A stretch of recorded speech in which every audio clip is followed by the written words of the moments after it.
Oh, we're blessed. We're blessed. You say any prayers, pray for those people in Florida. Yeah, you know, and thank God that it didn't head our way. So anyway, I'm so happy to be here to talk to y'all about a subject that I enjoy talking about. And it's for a lot of reasons. I love music, I love history, and I love Louisiana. And the fellow that I'm going to talk about is from Abbeville, Louisiana. His name was Bobby Charles Guidry. And Bobby Charles Guidry, well, I found through the last 7 or 8 years as I've been researching Bobby Charles, different bits of information, and one of the things that I saw that I thought was interesting, Downbeat magazine is one of the big national music magazines, and they had an article, and the article said, Bobby Charles, Abbeville, Louisiana, one of the greatest American songwriters. Now that really surprised me because I knew he was good, but I didn't know that he was looked at in that fashion. And there's a lot of people that know things about Bobby Charles that I didn't know. And what I'm going to try to do today is talk a little bit about his history and how he wound up doing what he did, which was incredible in the music industry. In the early 50s in Abbeville, Louisiana, Bobby Charles did the vocals with a band, and they had several different names, but when they got started, they did Cajun music and they did country music, and they did it all over Southwest Louisiana. They were very popular. But it was country music. He was a huge Hank Williams fan, and country Cajun. And his parents loved Cajun music, so they had their radio dialed into a Cajun French-speaking radio station. And one day Bobby Charles slipped in while they weren't listening and started fooling with the radio, and he turned to a station that was playing the music by a young entertainer from New Orleans named Antoine Fats Domino. And when he heard that music, he fell in love with him. He fell in love with that music, and it changed his whole life. So, and when we're talking about him now, one of the interesting things is that during that time frame, I'm not talking about a guy who was 30 years old. Bobby Charles was 15 and 16 years old when he was doing this, which is remarkable. And he had in his mind, at some point in time, he was going to write a song for Fats Domino. One night, after his band finished playing, he went to a cafe with some band members. And as he was leaving, he turned and he told one of them, "See you later, alligator." And he started walking out the door of the cafe, and some young girl said, "After a while, crocodile." And he opened the door and went back in. He said, "Who said that?" And the gal raised her hand. He said, "Tell me again what you said." And she said, "After a while, crocodile." Well, boom, that stayed in his head. And he went home that night. In 15 minutes, he wrote, which is recognized today as one of the iconic songs that introduced rock and roll to America. The name of it is "See You Later, Alligator." And, well, I think I'm going to play it for you. All right. Now, I don't have the horns that they had, but that's okay. You can use your imagination. But this kind of gives you a little flavor for it.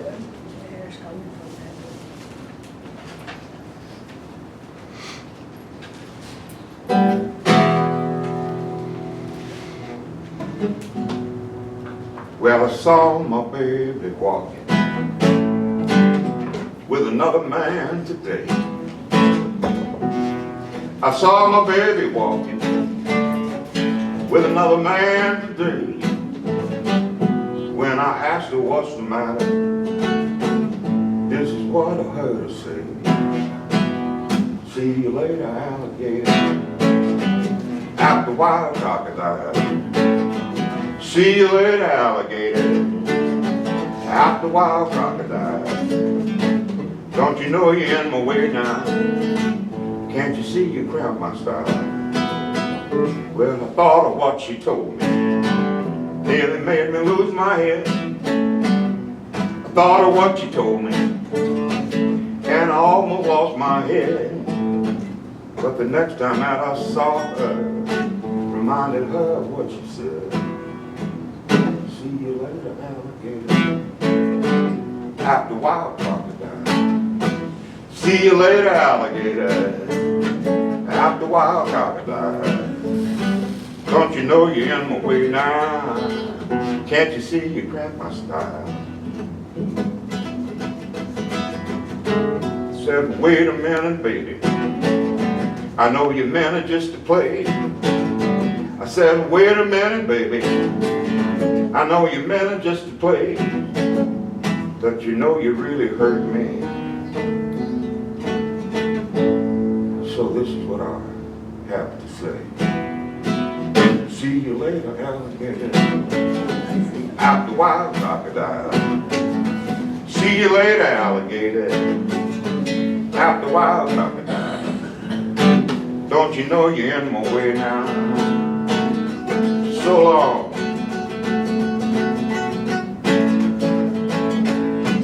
Goodbye.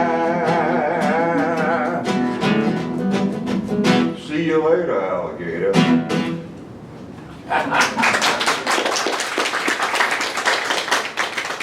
Well, that was the song that he wrote for Fats Domino, and he was so anxious to present that song to Fats Domino. He went to a place in Abbeville where Fats Domino was playing, and he presented him with the song, and he said, I love your music, and I wrote this song for you. And Fats looked at it and he said, I ain't singing no song about no alligator. I ain't singing no song about no alligator. And so Bobby said, well, okay, all right. But what happened was,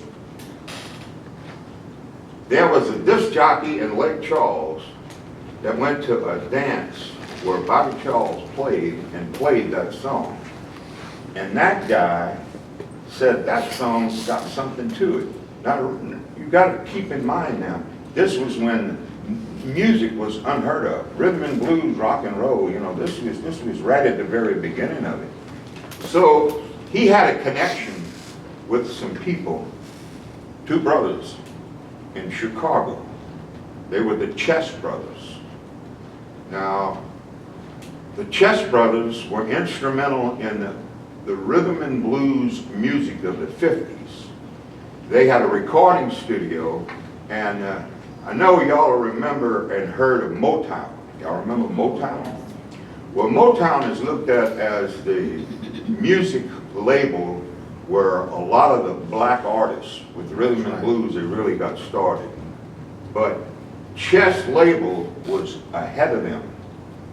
Chess label had already signed a bunch of people like Chuck Berry, Martha and Vandellas, all of those black groups that were doing music in the early 50s. So this disc jockey who had a connection with them called them and said, I got a guy down here that's written this song, and he explains it to them, and they said, well, put him on the line. So they put him on the line, and he sang for them, and then they said, well, this is great. So at 17 years old, Bobby Charles signs a contract with Chess Records. Oh. Sight unseen, Chicago, And they say, you need to come up here. We got a tour. We're going to introduce you to the music of music world of America. So, Bobby Charles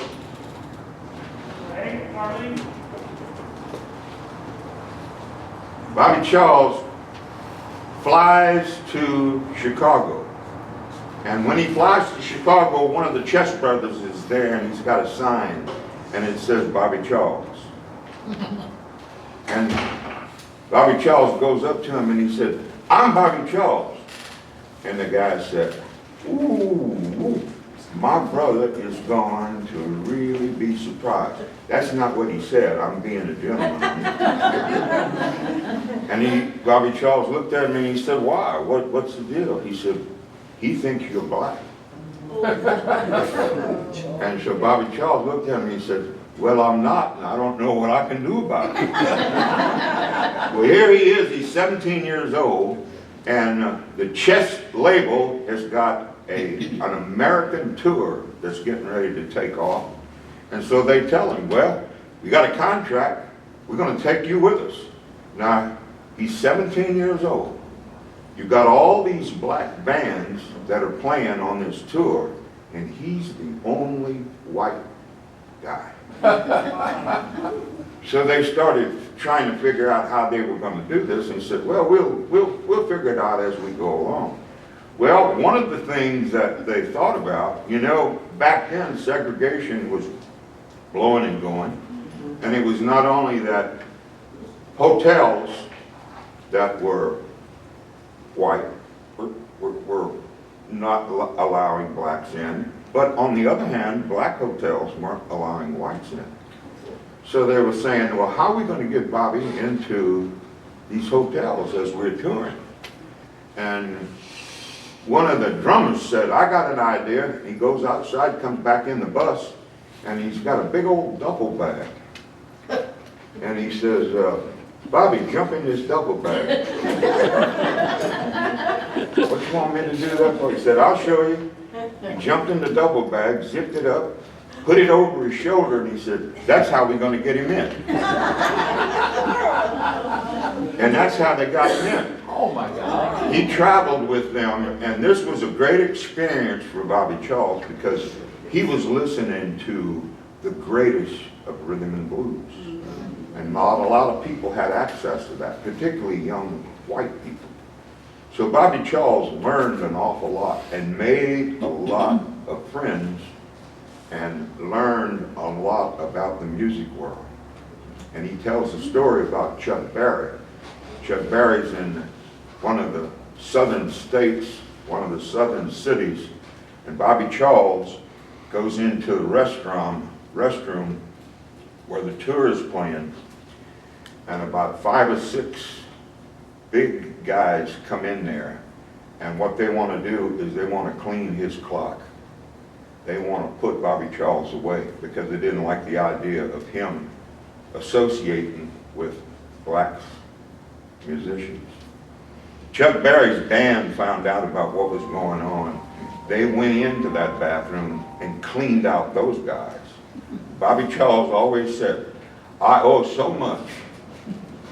I owe so much to Chuck Berry. He taught me everything I know about music, and he saved my butt.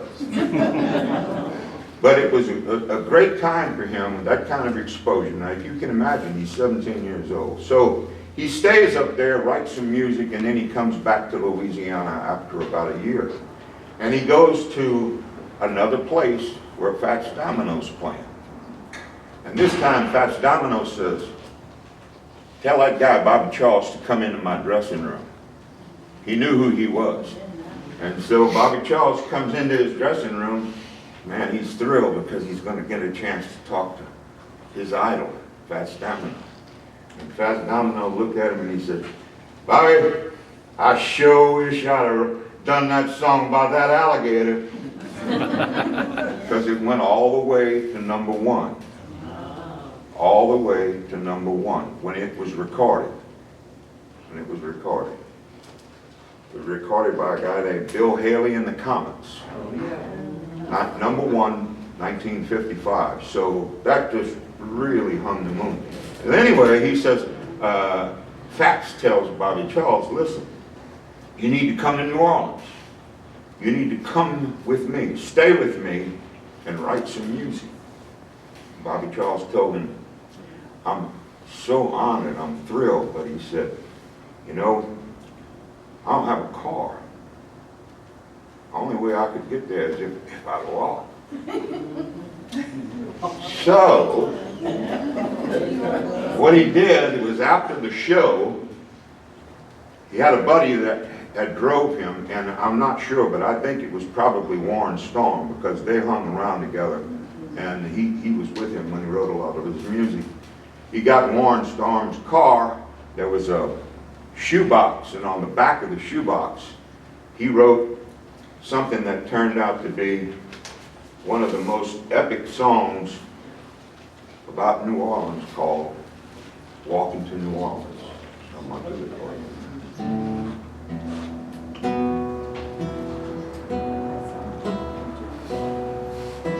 This time I'm walking to New Orleans. I'm walking to New Orleans. I'm gonna need 2 pair of shoes when I get through walking these blues. Walking to New Orleans. I got my suitcase in my hand. Ain't that a shame? I'm leaving here today.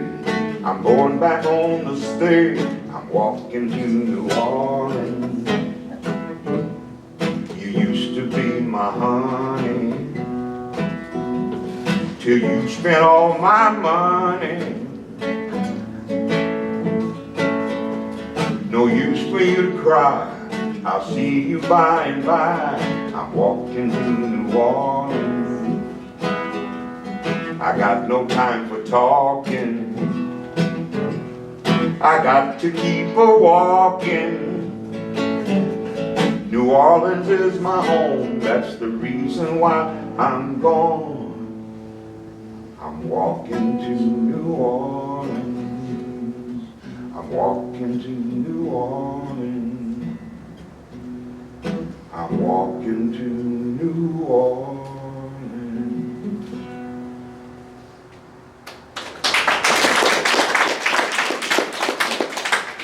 Well, that really got the ball rolling for Bobby Charles in his relationship with Fats Domino, because it was the beginning of a relationship that went on for quite some time. And those songs today are still as popular as ever.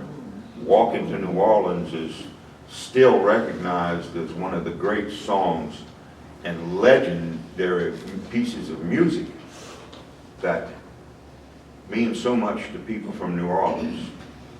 And those poor people from New Orleans need as much help right now as they can get. That's the kind of memory that folks keep in mind when they think of that music.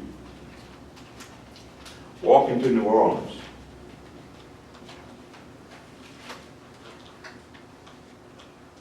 Y'all remember that one, huh? Yeah. Well, you know, there's so many of these songs.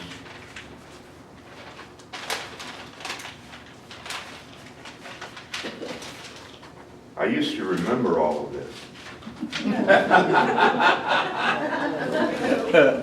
I used to give my daddy a hard time because his memory started to slip, you know? And I would say, man, what's going on? Huh? Well, I understand now.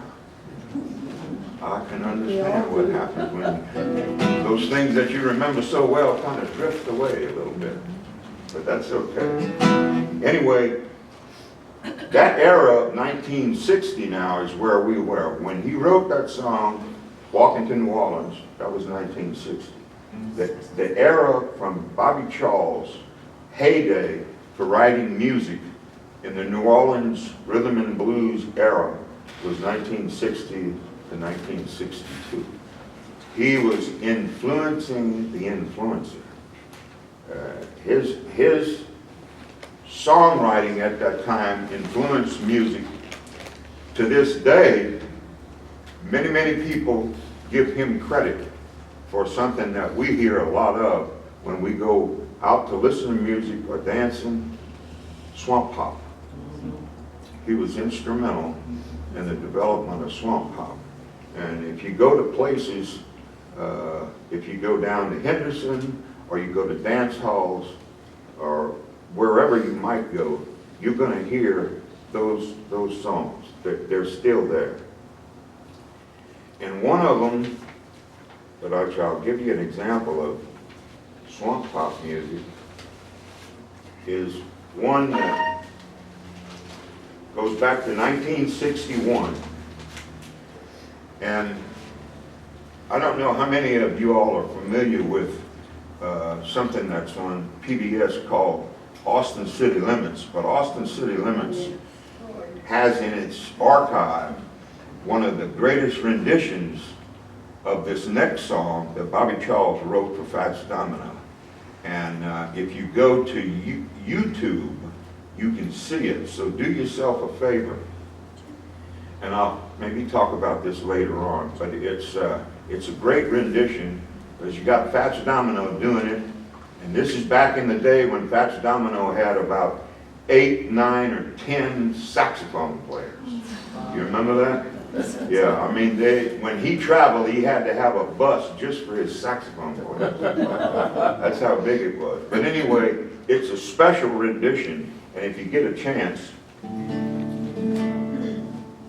pull it up. It's called It Keeps Raining.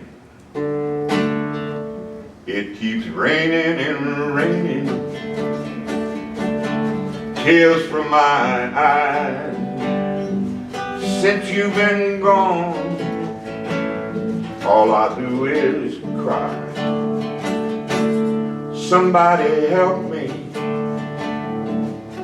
somebody help me, can't you see that my baby done left me? She left me reeling and rocking, walking the floor. Never know last night, not coming back no more. It keeps raining and raining, tears from my eyes, since you're gone, all I do is cry. All I do is cry. All I do is cry. That's swamp pop music at its best. See, thank you. The Boogie Kings, Warren Storm, Tommy McLean, all of those guys, that was their music. And I see some of you doing this. And I'm so glad to see that, because I love it when people still remember, appreciate the talented musicians that make the greatest music you'll ever hear. And that's the music that we hear and dance to. And Bobby Charles had so much to do with that. So that was in 1961. And this next song, first time I heard it, I was 15 years old. And the name of this next song is another one of those swamp pop songs that Bobby Charles wrote for Fats. And it's called Before I Grow Too Old. Oh, yeah. Y'all remember that? Yes. Well, I'm 15 years old. And I'm listening, and I'm hearing, Before I Grow Too Old. Now, I said, 15 years old, I'm thinking, why would anybody want to worry about that, you know? What's that all about? Well, I'm almost 80 now.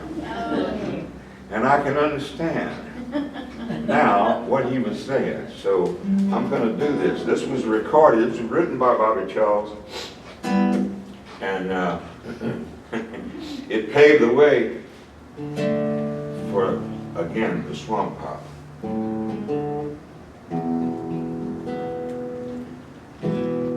I'm gonna go out dancing every night. I'm gonna see all the city lights. I'm gonna do everything I've been told, but I got to hurry up before I grow too old. I'm gonna take a trip around the world. I'm gonna kiss all the pretty girls. I'm gonna do everything I've been told, but I've got to hurry up before I grow too old. Gonna do a lot of things I know is wrong. I hope I'm forgiven before I'm gone. I'm gonna buy everything that ain't been sold, but I got to hurry up before I grow too old. I got to hurry up before I grow too old. I got to hurry up before I grow too old.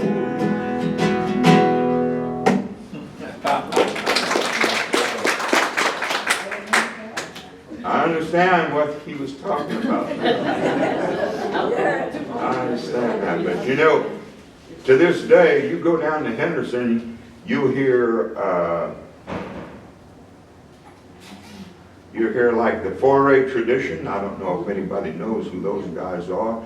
The 4A tradition is a bunch of young guys from the West Bank in New Orleans, the Gretna area. Their fathers were musicians. So what they heard growing up was the music that we heard when we were kids. All of this. When you hear the 4A tradition, you're going to hear them do this kind of music.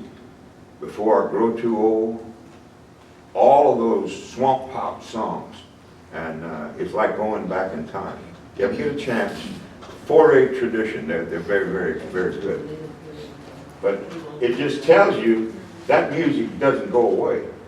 That music, you know, is so popular, it just stays, it stays with you because it was good music.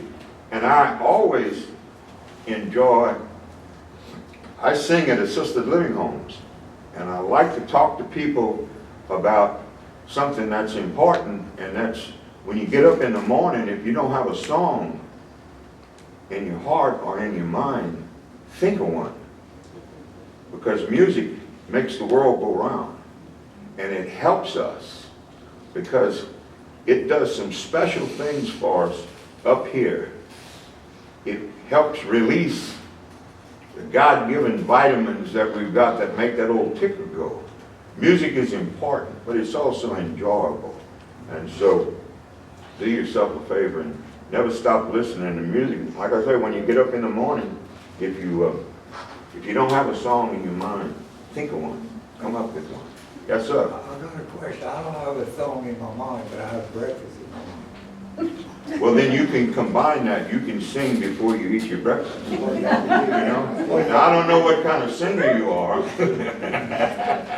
That's okay. That's all right. That's okay. That's good. That's good. I hadn't heard that one yet. That's good. But you know, I enjoy doing assisted living homes, and COVID caused some issues as far as not being able to continue to do that, but we're going to get back on track with that. But I love doing that. My mother and daddy were in nursing homes and assisted living homes, and that's how I got started doing this. And I had so much fun doing it, and some interesting experiences. I'm going to bore y'all real quickly with a quick story. My daddy was in Houma, and I had done a performance for him. And after I finished, I noticed this lady was coming towards me, walking. She had a walker, and in her hand, I noticed she had one of those little plastic, you remember the little plastic coin purses? You squeezed it, it opened up, and you get your coins out of it. Well, I noticed in her hand, as she was coming towards me, she had one of those. And I said, oh my God, she's going to try to tip me. I got to figure out a way to handle this without embarrassing myself, you know? And so she got close enough to me, and I leaned over to listen to her. I knew she was going to tell me how good I was, you know, so I leaned over to listen to her. And I said, yes. And she said, go get me a Pepsi.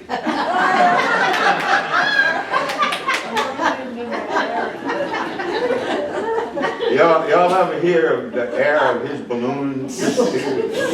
That was him.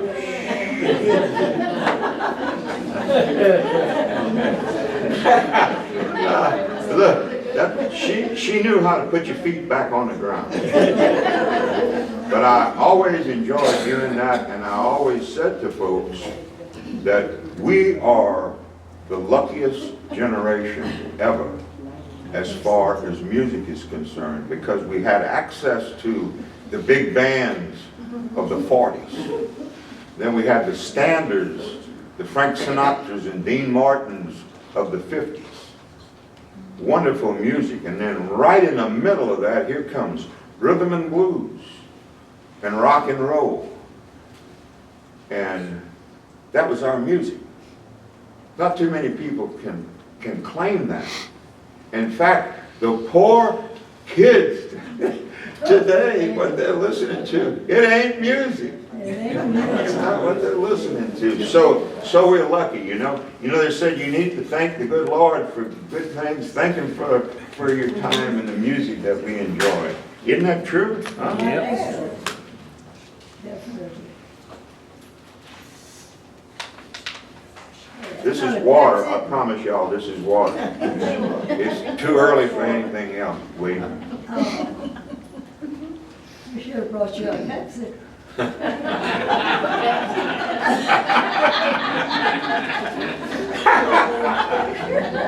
like that. I like that. Okay, now, moving on. This is an interesting piece because this song was written by Bobby Charles in 1962. And it didn't go anywhere. He wrote it for a guy by the name of Clarence Frogman Henry. And Clarence Frogman Henry was very popular, and we're going to touch base on him in a little while, but the song didn't go anywhere, so they just put it on the shelf and forgot about it. But in 1977, the great Ray Charles decided he wanted to put together a special album by some of his favorite songwriters. So he did that. And the great songwriters that he had included were people like George and Ira Gershwin, Rodgers and Hammerstein, John Lennon, Paul McCartney, and a guy by the name of Bobby Charles. And this is the song that Ray Charles did and selected. And Ray Charles said that this song was one of his favorite songs because he could feel the emotion coming from the audience whenever he sang it. And it's called The Jealous Kind. And it's a story about a young couple that were just friends. And that friendship in the eyes of the young boy developed into something more than that. But it didn't quite work out. So this is the story, and it's called The Jealous Kind. I'm going to do a little bit of it for you.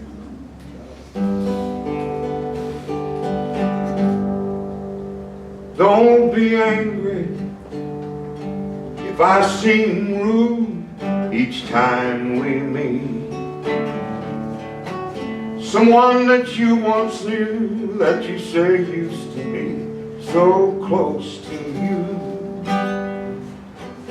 It's just that I'm so afraid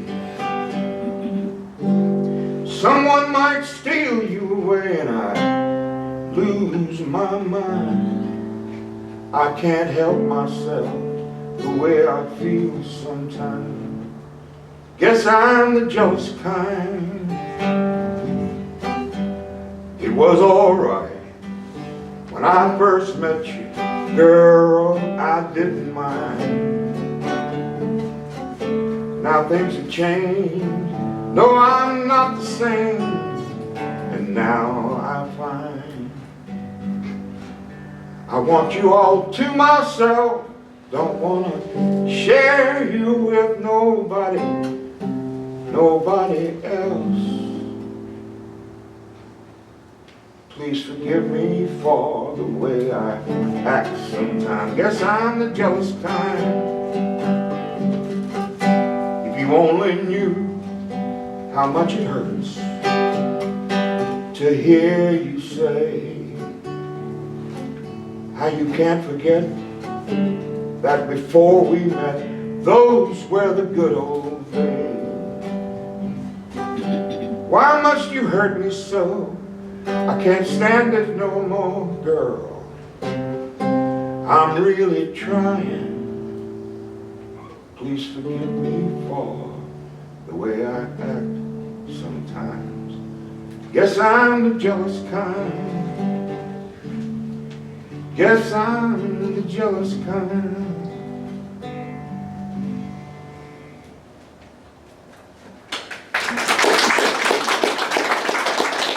I think that does it's a great example of how someone whose music concept changed over a period of time, because that's a pretty deep piece for a young man from Abbeville, Louisiana, that wrote "See You Later, Alligator," to come from there to do something where Ray Charles is comparing him to the Lennons, the Beatles, the Gershwins. That's pretty strong. And the reason why I make sure and highlight this is to give you an indication about how iconic people, famous people, stars at great levels appreciated Bobby Charles. In fact, a lot more than some folks that knew him, but only remembered him when he was 15 or 16 years old, and what happened to him over a period of time. So that's always an interesting piece for me. And I think that, you know, you talk to people that knew Bobby Charles, that later on, after he came back to Louisiana, he moved to Holly Beach. He lived on the river, across from Mr. Broussard, and he became a recluse. He removed himself from really associating with the music business, and the reason for that, well, there's probably a lot of different reasons, but he got frustrated, and he had a lot of bad contracts where he got left in the cold and never got paid for some of the tremendous music that he wrote. He had residuals that came in, and in fact those residuals right now are going to be being used to help produce a documentary. And when this documentary comes out, I'm going to let William know. It should be coming out within the next couple of weeks or so. And the name of it is "I Must Be in a Better Place." And the last song that I do is that song. But that documentary does a very good job, from what I understand. This is all something that was put together and promoted by Bobby Charles' agent and estate manager, a gentleman by the name of Charles Saunier. He's an attorney in Abbeville. And he's the one that's been putting this together. And I talked to him on several occasions, and I asked him how did he get in the position of doing this. And as it turns out, he and Bobby Charles were boyhood buddies. And Bobby Charles trusted him. So that's what happened. The residuals on his records still come in, and they go into a trust. And the promotion of this documentary is funded by some of that. But it also is, what's interesting is that some of this goes to a trust that has an endowment at the University of Louisiana, Lafayette. And so it's great that his music, it lives on, and it helps promote other folks and what they're doing. But that documentary is going to be a key to it. But when I talked about some of the things that influenced him and how he ran into some pretty salty characters, and in the music business that happens. The music business is a rough business. And he, being a kind person that he was taken advantage of. But he wrote this song, and I think that this kind of tells you a little bit about some things that were going on in his mind and how he looked at some of those folks that maybe took advantage of him. This wound up being a big blues hit, and it was played on the Tonight Show, the Johnny Carson show, the Letterman show. So it gained some recognition, and it's the name of it's called "Why Are People Like That?" They take your love and your money, your sugar and your honey. They take your skinny or fat. Why people act like that? Take your house and your home, everything you own, your shirt off your back. Why people act like that? Take your phone and your clock, everything you got. Laugh behind your back. Why people act like that? Why people act like that? Why people act like that? Why people act like that? I don't know why they act like that, but they do. They do, you know. That's the way it goes. You got to be on your toes. And Bobby Charles, he learned that the hard way. Now, his music just continues to go on, and I guess a good example of it here, this was something else that was written back in 1962, and it was recorded recently by a guy by the name of Roddy Romero, and it was nominated for a Grammy. And I'm going to try to do a little bit of it for you. It's called I Hope. Sometime, somewhere, we're gonna meet again, I know. But I won't love you anymore. I hope, somewhere, somehow, you're gonna need me like I needed you right now. I hope.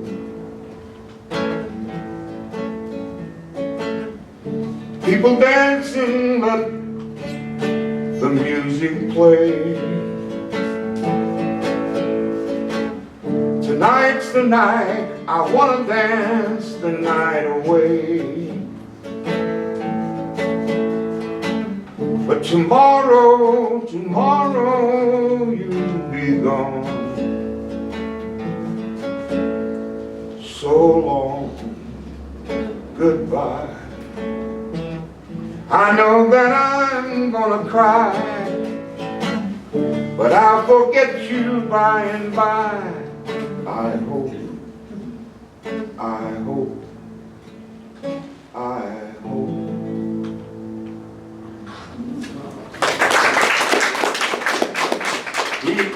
He was a very creative guy, and you know, as a songwriter,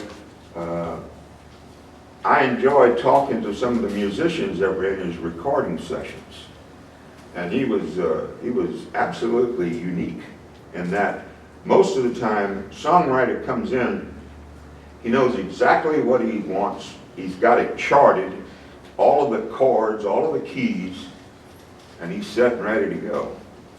Bobby Charles didn't do that. Bobby Charles recorded with people that understood how he thought, and they could almost before he did anything, they knew what they had to do. His music was in his head. When he walked into a studio, he would start talking to him. When he recorded with Willie Nelson and Willie Nelson's band in Austin, Willie Nelson said, "I ain't never seen anything like this."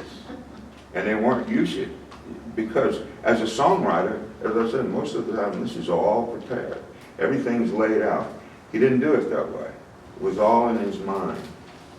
And the way that he thought of the song, when it came to him, he had to hurry up and write it down. In fact, one time, to tell the story of, he's taking a shower and he's raising all kind of hell, trying to get his wife's attention, screaming and screaming, and she finally comes over and opens the bathroom door, and he's in there taking a shower. "Hurry up, give me a pencil. Hurry up, give me a pencil." Song came to him. He had to hurry up and write it down.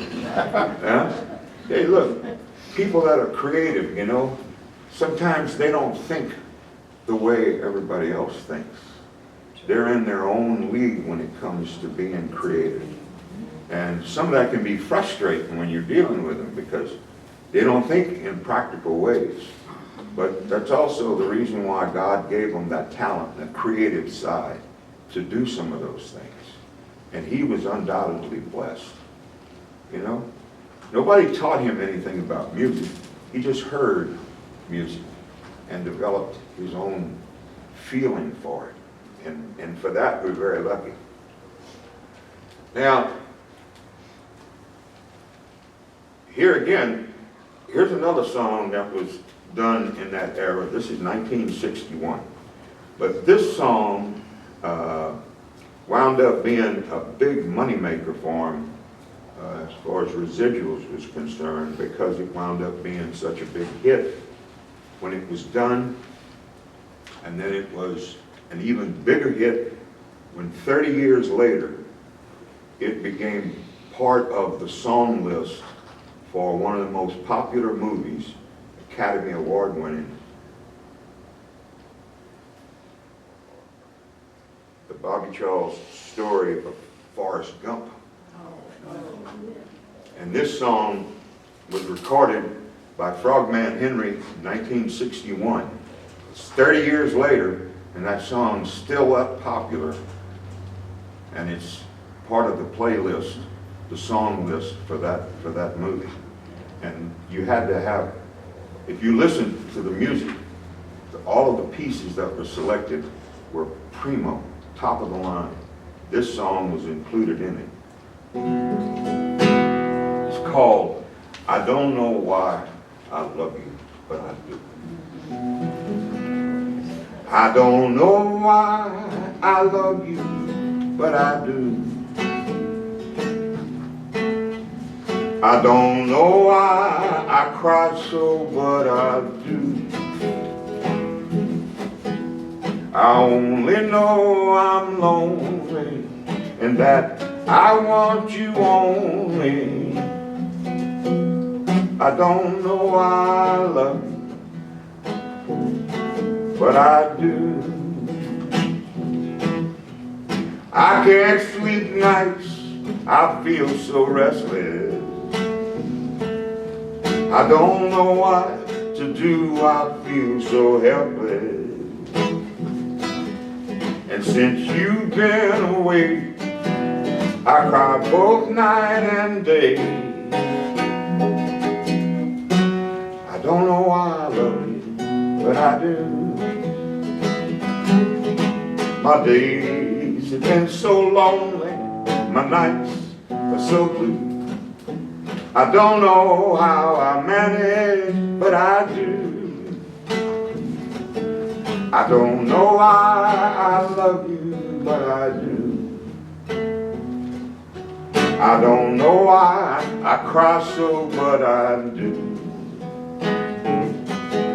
I only know I'm lonely, and that I want you only. I don't know why I love you, but I do.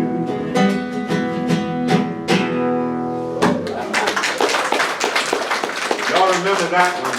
I know y'all remember that one. Oh, yeah. Yeah, that was Frogman Henry. Frogman Henry, you know, he was the guy that in the mid-50s came up with a song, and everybody said, why, that guy's got 4 or 5 different people singing. Well, he did a song called I'm a Lonely Frog. Oh, yeah, that's right. Uh-huh.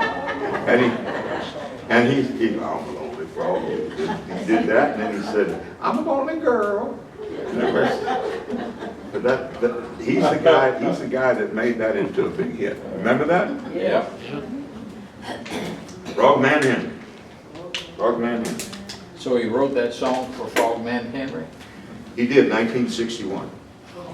And the reason why he wrote it is because Frogman Henry's agent was the agent of Chess Records. Ah. Remember? Yeah, right. Yeah. It's also one of the times where the guy who got half the credit for the money for the song, he didn't have anything to do with it. He's the one that set it up from Chess, though, and that's how they operated. You know, hey, you want to record this with Frogman Henry? Yeah. Well, what are we gonna pay? Well, here's how we're gonna do it. You know, I'm gonna take some of the royalty. The guy took half the royalty, and this was one of his biggest hits. That's how they did things. That's why you needed to have a lawyer or someone who was really shrewd to look after you. And some of these guys didn't. They just wanted to record, and the business side of it got left on its own, and they were taken advantage of. And a lot of musicians, particularly musicians south of Louisiana, record companies stole them blind in many, many instances. Okay, now, when Bobby Charles, earlier on, and this was the era of about the 70s, he went to Nashville. From Nashville, he went to New York. And when he was in New York, he wound up meeting some people who helped him get the recognition as a songwriter that a lot of folks really appreciated, because these were powerful people that he associated with and got to be friends with, like Dr. John. I don't know how many of y'all know who that guy is, but he's one of the kings of rhythm and blues. He was from New Orleans. Let's see. Willie Nelson. He was very, very close to Willie Nelson.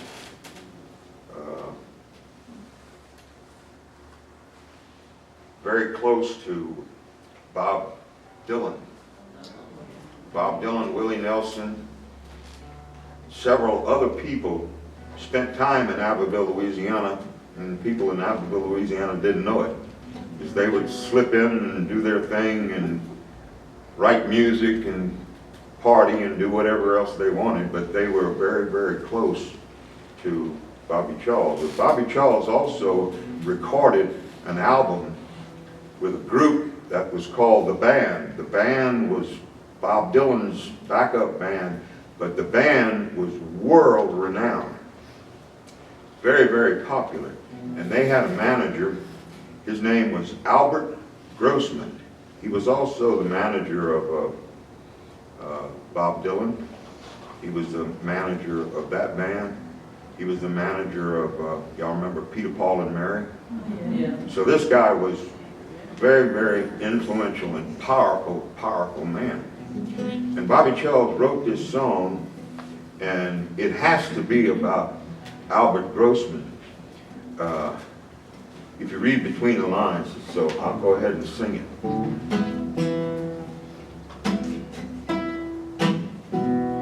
He's got all the money. He's got all the money. He's got all the money. He won't give me none. He's got all the whiskey. He's got all the whiskey. He's got all the whiskey. He won't give me none. He's got all the power. He's got all the power. He's got all the power. He won't give me nothing. He won't give me nothing. I know he had to write that song about that guy because that's the kind of guy Albert Grossman was, you know. But I thought about it while I was fooling around with it. I was thinking, suppose Bobby Charles would have been down here in this part of the world, and that song came to his mind, but it didn't have anything to do with power or women, or whiskey. Maybe it had something to do with, particularly if you ran into a guy like Lawrence Menard, you know, at the best stop. I would just imagine that it would go something like this. He's got all the boudin. He's got all the boudin. He's got all the boudin. And he won't give me nothing. He's got all the crackling. He's got all the crackling. Anyway. Y'all get the drift. I think Lawrence would have given him some. All right.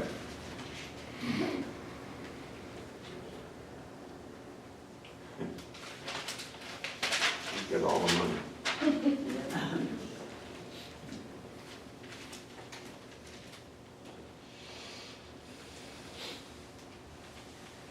Some of the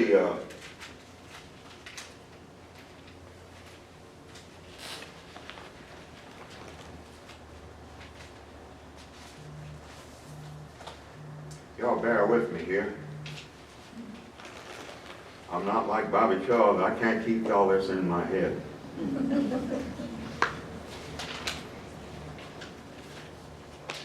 How old was Bobby Charles when he passed away?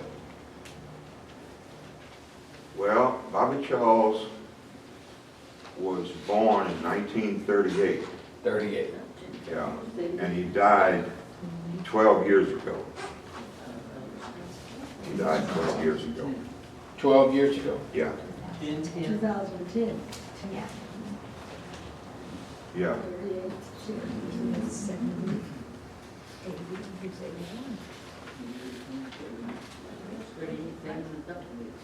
This is another song that Bobby Charles wrote during this time frame when he was in the New York area. And somebody asked him, the name of it is Small Town Talk. And they said, that's got to be about Abbeville. And Probably. he said, no, not necessarily. It's about any small town. So it goes something like this. Let me do a little bit of it. It's all small town talk. You know how people are. Can't stand to see someone else doing what they want to do in a small town talk. Tell a lot of lies, make some people crazy, and never realize they're sinking.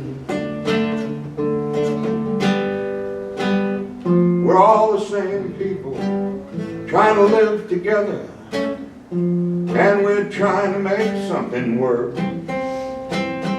Who are we to judge one another? That could cause a lot of hurt. You can't believe everything you hear, and only half of what you see. If you're gonna believe in anyone, you gotta believe in me. And it's small town talk, well-known fact. Don't ever know how one might react to what you're thinking. Small town talk. He could come up with That's some. different. Yes, it is. Yeah. Well, the reason why I like to do these songs is because, you know, you talk to folks in Abbeville or wherever, and they talk about Bobby Charles, they have no idea that this music was written. But some of the albums that he has, which I'm going to tell you how to get those if you're interested, it's got this kind of music, and it's very, very popular.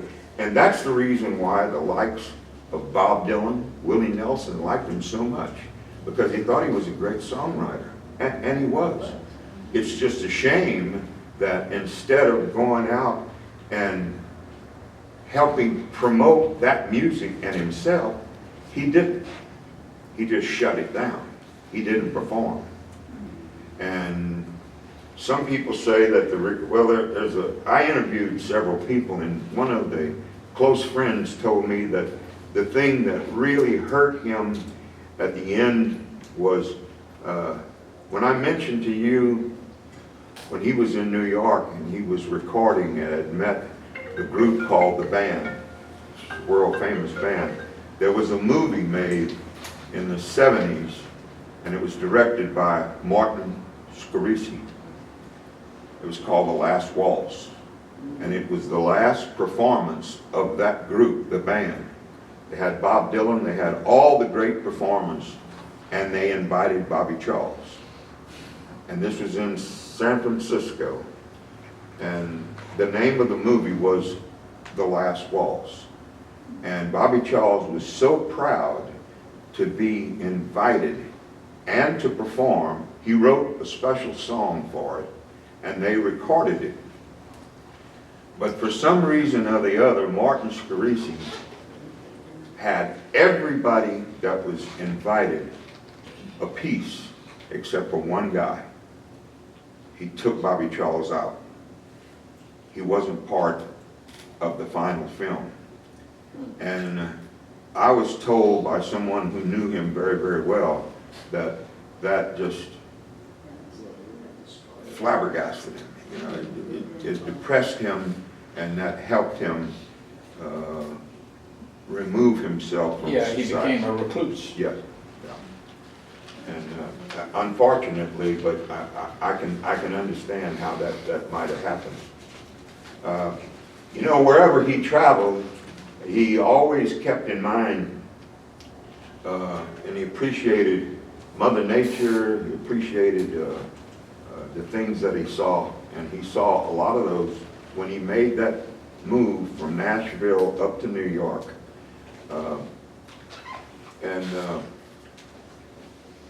And so one of the songs that he wrote, which I'm going to do for you now, this song was kind of a crossover from the music that he was accustomed to doing to the countryside. And it was recorded by, this song was recorded by Keith Whitley, Chris Christopherson, Rita Coolidge, and there were three ladies that acted as a touring group, and this was one of their favorite songs that he wrote. And this song is recognized as an epic country song now. It's called Tennessee Blues. If I had my way, I'd leave here today. I'd move in a hurry. I'd find me a place where I could stay and not have to worry. A place I'd feel loose, a place I could lose these Tennessee blues. I'd find me a spot on some mountain top with no one around me. Valleys and streams, birds in the trees, and lakes that surround me. A place I'd feel loose, a place I could lose these Tennessee blues. to forget all my regrets, keep just the good times. Someplace I could sleep with nothing but peace, feel free at all times. A place I'd feel loose, someplace I could lose these Tennessee blues, someplace I could lose.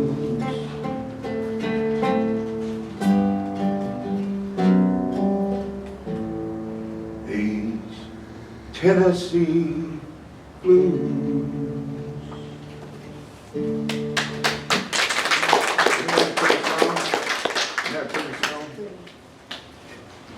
He wrote that in 1972. And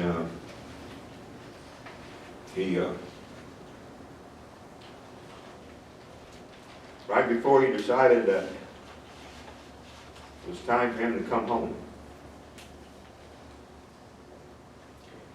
But before he did that, he met a guy in New York City at Paramount Theater. His name was Elvis Presley. Y'all remember him? Oh, yeah. Well, this was at the time frame when he was associated with Albert Grossman and Bob Dylan, so it made his meeting with Elvis Presley's dressing room at the Paramount Theater in New York. And he never talked an awful lot about everything that was said, but he visited with him for some time. And he did comment that Elvis told him that the entertainment business and what all entertainers reach out for is adulation of the crowd. And he said, to be popular. But he said that entertainers have the burden of carrying a double-edged sword, and that fame is a double-edged sword because it's what they all reach out for. But he said, once you get it, it becomes a burden. And what he was talking about is that he could at that time, in his whole life, couldn't go across the street, get a hamburger, couldn't do the little things in life. And Bobby Charles, he understood that. He told him, he said he wouldn't play. He didn't think he was going to be as big as Elvis, but as it turns out, some of those things that Elvis had to deal with, Bobby Charles had to deal with. And that's what makes that, when you see folks that are entertainers, and I'm talking about the folks that are up there, and all you're seeing is the good side of it, but there's another side of it where it's the long hours that they got to put into it, and a lot of other issues. So it's good to know that they work for it. They work for it and they deserve it. Anyway, so what he did was, after he met with Elvis, he wrote this song, and I'm going to do it for you. Take the last train to Memphis,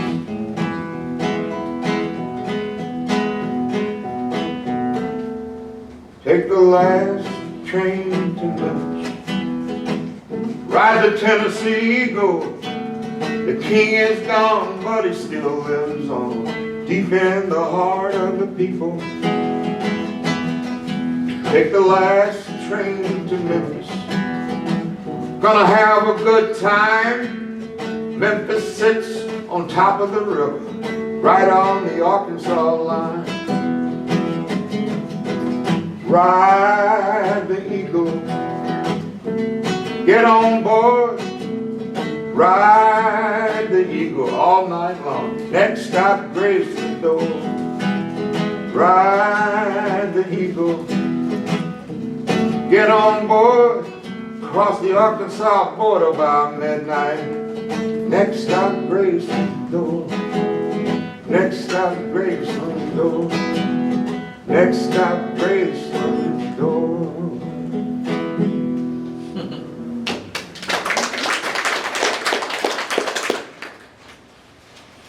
I mentioned to you, let me make sure that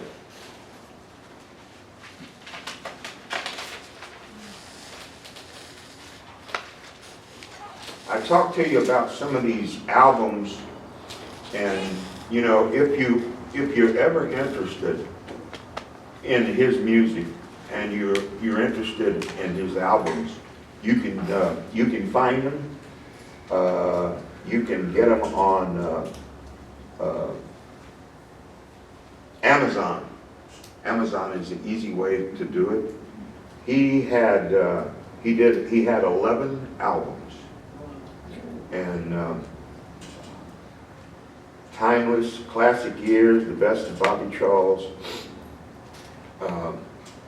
And I mentioned to you the documentary. That documentary is something that you need to see when it comes out. I think you're going to enjoy it, and I think it's going to give you a great picture of Bobby Charles. This is something that's been worked on for, I think it's been in the making of some 6 years. And anyway, the name of it is, the documentary is, I Must Be in a Good Place Now. And I think Bobby Charles is in a good place now. Wild apple trees blooming all around. I must be in a good place now.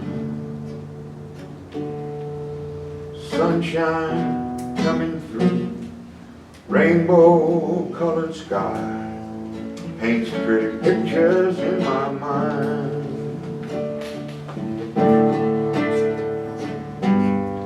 Oh, what a good day to go fishing and catch the sunset in the hills.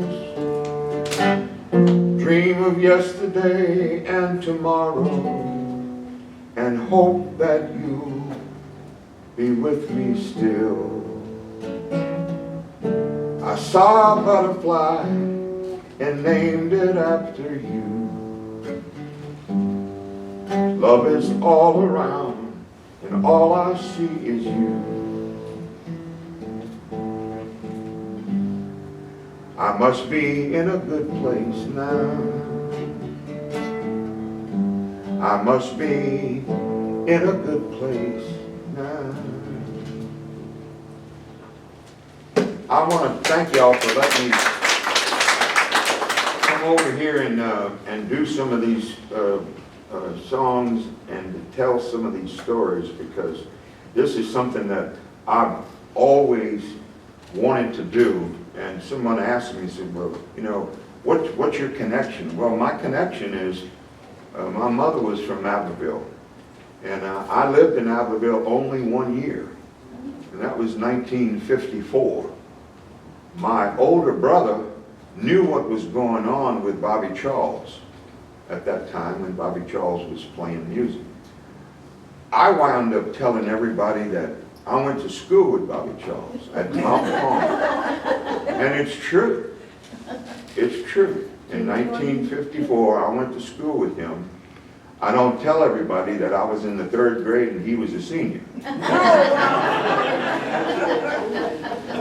But through my brother's knowledge of music, that set in my mind, even though I was only maybe 9 or 10 years old.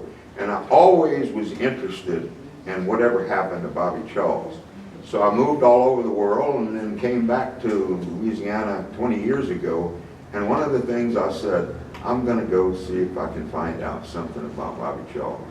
So this has been like a hobby for me, but I have really enjoyed it because I've met so many interesting people. I spent a half a day with Warren Storm, and we were supposed to talk about Bobby Charles.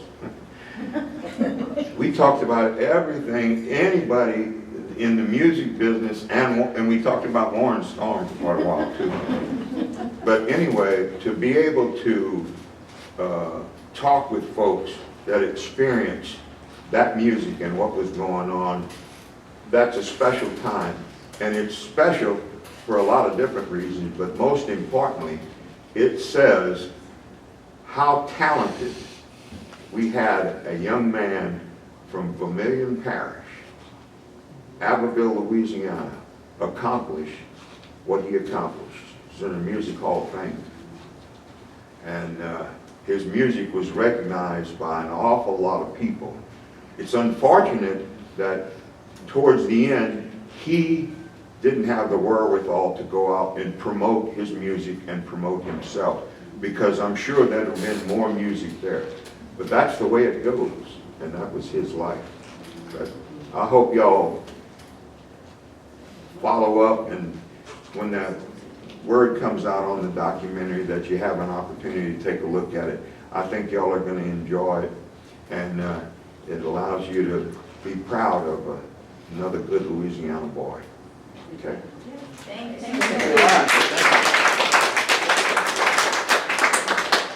David, a while back you wrote a song about Louisiana. I don't want to put you on the spot, but if you wanted to play it for us. Boy, he got to twist my arm. Well, I'm going to see if I can remember some of it. This is a song that I wrote. And recorded. Yeah, I recorded it. I recorded it at Dockside Studio. I don't believe too many people know where Dockside Studio is. What's that? I don't think too many people know. You want to tell them where it is? Dockside Studio. Dockside Studio has become a world famous recording studio in Maurice. I say it's Milton, but it's across from Mr. My house. Broussard. Yeah. I live on the bayou and they're on the other side. Yeah. And he's familiar with the man who originally owned that property. It's a beautiful piece of property on the river. And what happened, there was an individual who was a musician. He decided he wanted to do a music studio. And so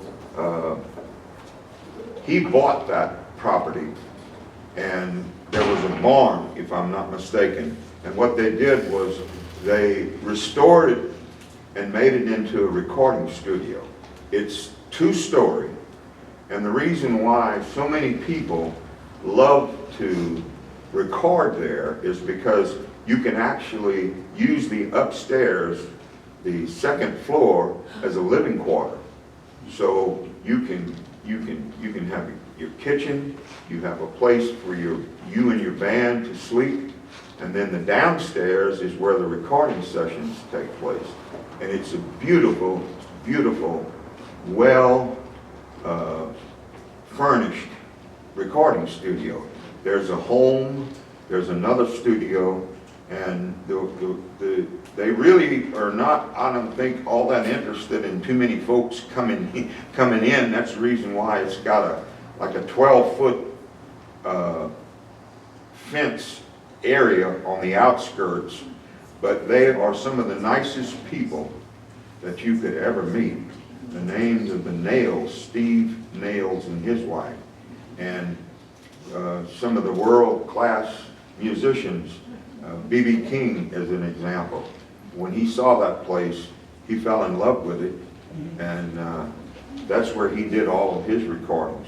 Bobby Charles wound up doing a lot of recording. A lot of the great New Orleans musicians, they recorded there. So it's like a diamond in the rough, and unless you know it's there, you won't know it's there. So anyway. Dockside recording. Dockside.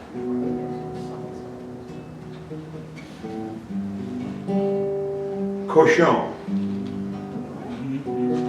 Delay. Joel, Sonia, Crawfish, Etouffee. Hey, hey, hey, hey, hey, hockey way.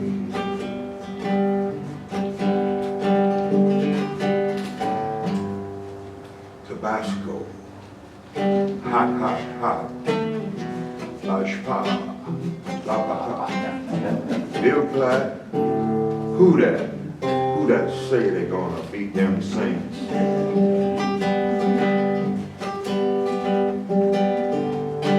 Manchak, Sazerac, Dr. John's real name is Dr. Mac Revenack. Mardi Gras ball, if you get a little tired, take you some haddock call.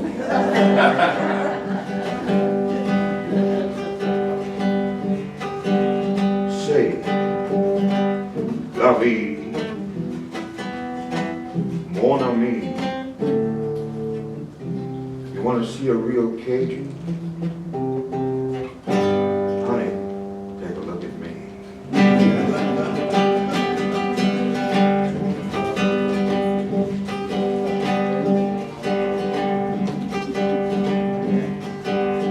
Tip, Ado, and Fontenot, the last time I saw them, they were walking to New Orleans with Fats Domino.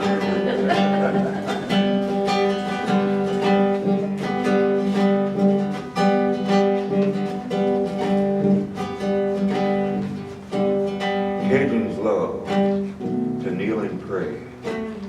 Mardi Gras comes at Fontaine Roulette.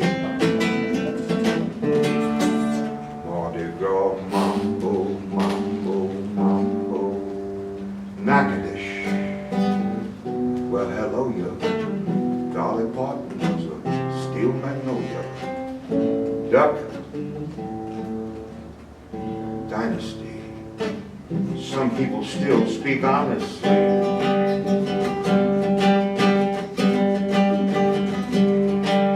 Catahoula, Chacahula, Chapatoulas, Opelousas, Chapalaya, Jambalaya, crawfish pie, filet gumbo.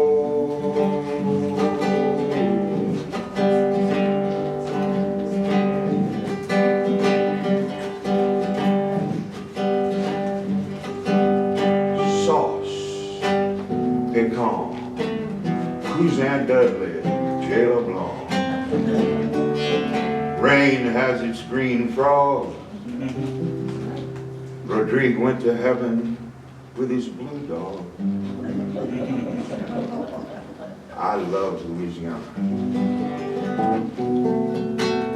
And if you ever run across somebody that might not understand some of the things that we talked about in this little tune, you tell them to come on down and see us here in Louisiana.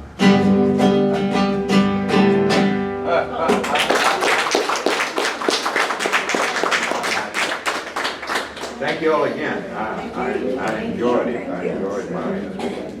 I always enjoy my visits with William, wherever he is, whether it's here or at the old house or in Lafayette. So, thank you all again for letting me come over. And we appreciate you coming over, David. Good. Thank